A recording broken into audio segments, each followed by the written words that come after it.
How's it going, everyone? My name is Derek Afasi. I'm the owner of Afasi Financial Group and RetireSharp.com.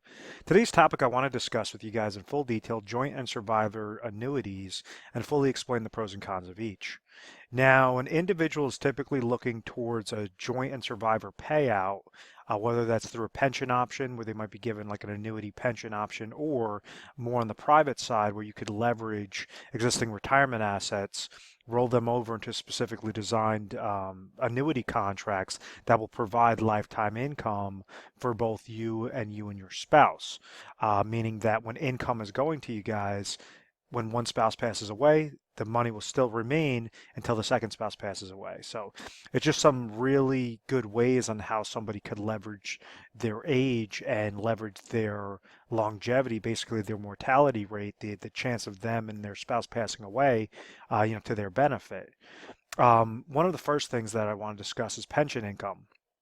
As many times individuals have something known as a joint survivor option, a joint income on their pension side that they could maximize out their income goal and their death benefit goal. And there's a specific strategy that person could use if they're utilizing a pension income, where they might be able to, it might be more favorable for them to take the single life income and then purchase something known as a death benefit policy, a permanent death benefit life insurance policy, to make sure that the second spouse is covered if that spouse that has the single income basically passes away prematurely. And what I mean by that is, let's say if someone's given a pension option, they have a single option or they have a joint option. And let's say the single option gives them $50,000 per year of guaranteed annual income, and the joint option says, okay, it's going to cover both them and their spouse, but that's going to be for $35,000 of joint income. So when the one person passes away, the spouse could then, receive the $35,000. Well, dependent upon the insurability of that individual that's getting the offering, they might be able to say, okay, I'm going to actually take the single life only option and then purchase a life insurance policy for, let's say, $10,000. And maybe that life insurance policy is going to purchase another $600,000 of tax-free income of a tax-free death benefit to the joint recipient. So what would happen over there is, if it costs $10,000 to purchase that life insurance policy, but they're getting $50,000, obviously they're going to be receiving $40,000 as a couple while these two are living. Right after, so that you're netting a $5,000 extra profit there. And then whenever that person passes away, well, now you have the remaining spouse that has a lump sum of $600,000 that they could utilize those monies in a tax-free, and basically it's money because it's life insurance. It will go to them 100% tax-free, and now they could leverage that into their own personally designed pension plan through the form of like type of annuity contract. So that's the death benefit goals that I'm talking about. So there's ways on how you could leverage your actual pension plan when you're looking for joint and survivor annuity payouts. But it really works on a case-by-case basis. If that person's not insurable, if he has some sort of ailments, he or she has some sort of ailments, then that's not going to work. It's really going to blow up in your face. It's not a way to do that. But in many circumstances, you could actually leverage your chips properly to make sure that you're netting out that plus $5,000. Now, in that scenario, let's say they're purchasing the life insurance policy. This person's getting $40,000, and then all of a sudden the spouse passes away before them. Well, then they'll just cancel the life insurance policy, and then they would have that increase of back up to $50,000. So you kind of play in two different avenues. So that's the death benefit goal. Now the income goal, this is where I like to have a lot of fun with it, and we get into the conversation of cash flows, and we try to avoid the negatives, avoid the problems with these sorts of income goals. So one of the things that very popular annuities right now that we actually like to specialize in are hybrid annuities, and this has been gaining more and more ground after 2008, after they were first established. And what happens is an individual is able to leverage their retirement accounts, their basically their retirement savings, whether that's in qualified retirement plans such as 401k or an IRA, or they have this money in cash from the sale of a home, the sale of a business. Well, that could be set up in a non-qualified annuity. And what happens is, let's say if somebody has, let's say $100,000 is an easy example, and you have a couple, let's say you have, a male age 61 and a female age 60, and they want to use this $100,000, depending upon where these monies are coming from, that's how you have to establish that sort of annuity contract. So if it's coming from qualified funds, it would be a rollover or transfer into a qualified IRA annuity contract with a specific lifetime income rider. If it's non-qualified monies, it would just be a non-qualified annuity contract with a lifetime income rider. But essentially what happens is, let's say that you have this couple, they have $100,000 and they want to retire by the time that the youngest spouse is age 65. Well, this individual could say, okay, well, I'm just going to throw it on a single life only option, play that same game with that death benefit goal, which I wouldn't recommend. When you go and you guys could have it in both of your names on more on the private side where you have assets and you're leveraging those assets to receive retirement incomes, you could set up on a joint income rider. So what happens is this $100,000, it would be a simple concept of just saying, okay, I have $100,000. Which carrier, which contract is in my particular area is going to give us the highest joint life income option at age 65? So the problem that happens with these is individuals would go sit down in a seminar and they would say, okay, well, this advisor was pitching this great annuity, company XYZ annuity. It's, has this income rider, all these different benefits. At the end of the day, annuity contracts, you have about 1,000 or plus different offerings per state. So the fact that if you're sitting at a seminar and that person is pitching one annuity, 99% of the time, it's not going to be the absolute best annuity for your specific situation. And that's something I try to hit home with any single time that somebody watches my educational videos, whether they listen to my radio show, is that's so important to understand. Retirement is a big game of leverage. If let's say you're sitting at a seminar and out of this $100,000, you had the company that, company XYZ, we're going to call them, and they were going to produce you guys $7,000 of income, of lifetime income for that original $100,000 deposit. Well, this tells us this is a 7% cash flow. You're giving $100,000 after a 5-year deferral. They're going to produce you $7,000 for the rest of both of your lives.